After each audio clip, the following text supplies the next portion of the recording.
Hello, good morning everybody. This is Charlie for maptrotting.com. Today we're going on a little tomb tour near the ancient city of Hue, around the tombs of the emperors that were built from the 1800s onwards. So we're in one at the moment, and as you can see it looks absolutely stunning, beautiful behind me, little pagoda over there.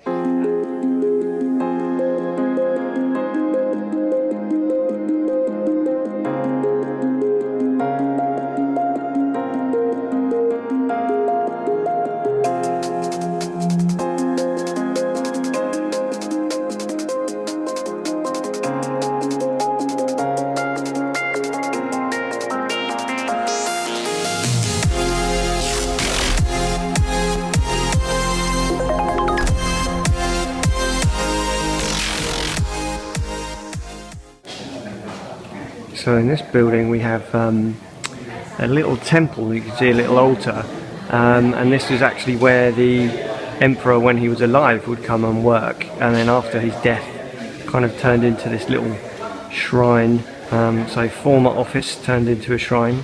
It's just a weird concept of coming to work where you know you're going to be buried later on. So this is our next temple visit, and this is 303 Tomb. Temple and tomb here. It's quite spooky. We're the only people here in this part of the complex at the moment. I shall just turn around. Hopefully you catch a glimpse of that kind of sort of gateway monument which is rusting away. Now it's very strange because there's obviously been some effort to restore this. This looks like fairly new stone and the dragons are in good repair, but the rest of it is kind of, you know, come of age to the sort of mould and mist and everything around here. And the lake, for example, all the stonework around the edges collapsed into the lake, so there's a very different feel to this, and it almost feels like we shouldn't be here at this temple, but we are going to go up and through the gateway to explore a bit more. Okay, so once you come into the main courtyard through the gateway, it's a little bit more restored. There's a few people around. And then inside, this is absolutely beautiful. So this would have been the, I'm guessing, the living quarters or the offices of the emperor before they died.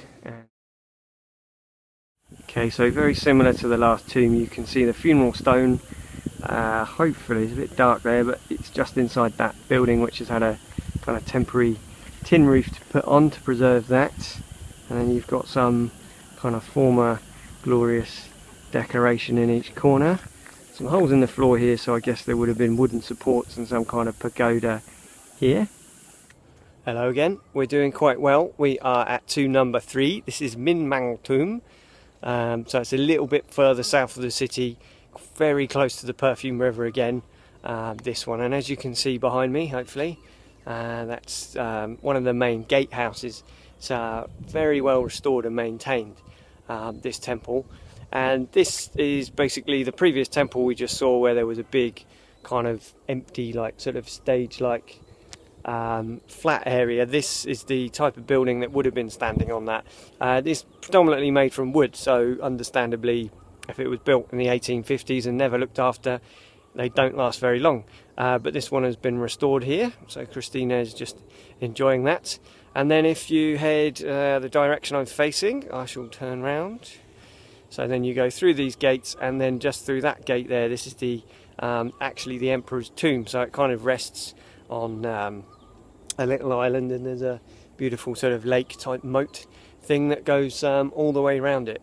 But the great thing about coming here, we've just had some lunch, so I think it's about 1:30, 2 o'clock in the afternoon. There's absolutely nobody else here at all. So this is very peaceful. It seems that the further you get away from the city, the less discovered these tombs are, and the less crowds come to visit. So definitely recommend this one. Alrighty, we made it to tomb number 4. This is Gia Long, or Gia Long, I think it's pronounced as. I'm not entirely sure. This is absolutely massive, this complex, and you can see there's a lake in front of us.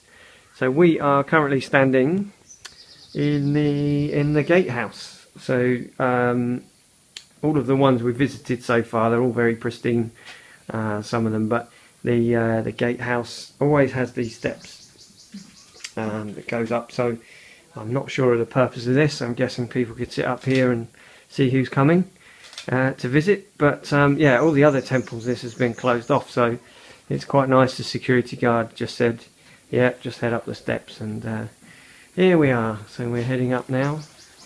And there he is. Lovely man. Thank you. So the striking thing about this tomb is like really the setting. If you just have a look, just spin you round. There we go.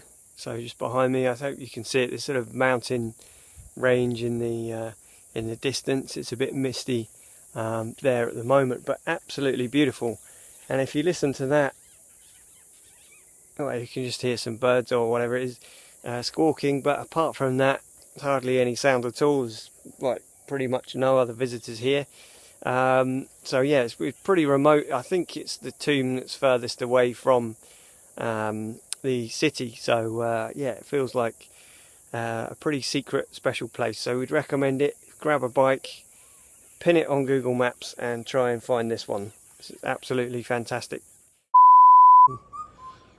Don't know if we can hear that, but this is my favourite bird sound in Vietnam.